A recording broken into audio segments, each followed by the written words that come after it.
চলো বন্ধুরা, তোমাদেরকে আবার আর একটা ব্লগে স্বাগত।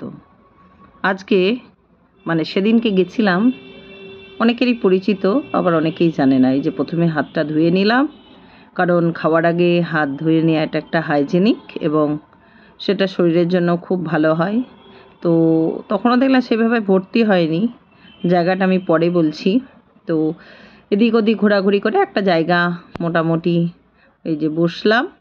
তারপরে আমাদের দেখাদেখি হলো, ওইদিকেও দেখলাম চেয়ারগুলো এখনও সেইভাবে ভর্তি হয়েছিল না, কারণ আমরা একটু তাড়াতাড়ি চলে গেছিলাম, একটু তাড়াতাড়ি খেয়ে নিই আমরা ওই কারণে। তাছাড়া আমরা যে কাজের জন্য গেছিলাম কাজটা আমাদের হয়ে গেছিলো, দেখো তখনও পর্যন্ত রেস্টুরেন্টটা সেইভাবে ভর্তি হয়নি।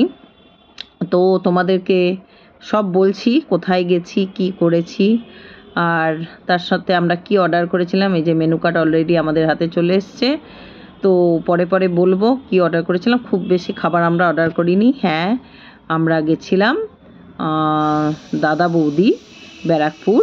তো ওখানে বিরিয়ানি যেন স্পেশাল আইটেম, সবাই জানে, সবাই করে। তো পাশে আমার বান্ধবী বলছিল কী করবো, আমি বললাম তোর যা খুশি অর্ডার কর, এরকম কোনো অসুবিধা নেই, তো সেটাই খাবো। তো ও যথারীতি একটা সাধারণ কিছু স্যুপ ওইটা অর্ডার করেছিল, আর তার সাথে একটা ফিশের কিছু। আমি বললাম যা ইচ্ছা তোর বল, অসুবিধা নেই, সেটাই করে খাওয়া যাবে। তো ও অনেক ডিসাইড করার পর হয়তো জিজ্ঞেস করছিল যে একটা থাই ফিশ, ছোট ছোট ফিঙ্গার চিপস টাইপের, ফিঙ্গার ফিশ ফিঙ্গার যেরকম হয় ওই রকম ওইটা দেয়, তো ওইটা নেবে বলছিল। আর তার সাথে একটা বোধহয় স্যুপ অর্ডার করেছিল মনে হয়, হ্যাঁ স্যুপ পরে দিয়েছিল। তো আমি তোমাদের সঙ্গে সেটাও শেয়ার করব।